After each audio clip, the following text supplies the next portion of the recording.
गावामध्ये दंगल झाल्याचं सांगितलं जातं, वस्तुस्थिती काय आहे? ही सध्या शांतता आहे.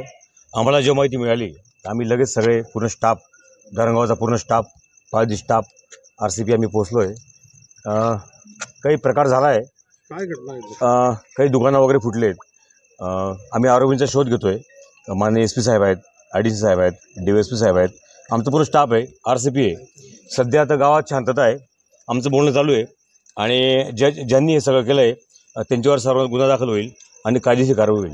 कशामुळे घडलेलं आहे, काय कारण आहे? त्या संदर्भाने तपास चालू आहे. आम्ही सध्या शांतता करतोय. आता या गावात पूर्ण शांतता झालेली आहे. प्राथमिक माहिती काय घडलेलं आहे, काय कशामुळे एवढं दगड तोच तपास चालू आहे. कारण आम्ही सगळे आता पहिली शांतता करतोय. सगळेजण थोडं शांतता होऊ द्या, संपूर्ण माहिती मिळेल. थोडा गुन्हा दाखल होऊ द्या. नाही मी काय म्हणतोय दादा, इकडे एक चप्पलचं दुकान जळलं गेलंय, तिकडे एक दुकान फुटलंय टीव्हीचं, आणि एक वेफर्सचं दुकान फुटलंय. तर संपूर्ण माहिती घेऊन तुम्हाला संपूर्ण माहिती कळवतो. आम्ही फक्त ताब्यात घेण्यात आले नाही, अजून एक आरोपी घेतलाय ताब्यामध्ये. संपूर्ण माहिती घेऊन आपल्याला कळवतो. आम्हाला थोडा वेळ द्या प्लीज. नाही, अजून तर तशी काही माहिती नाही आहे आणि आपल्याला माहिती मिळाली कळवतो मी. ठीक आहे, थँक्यू.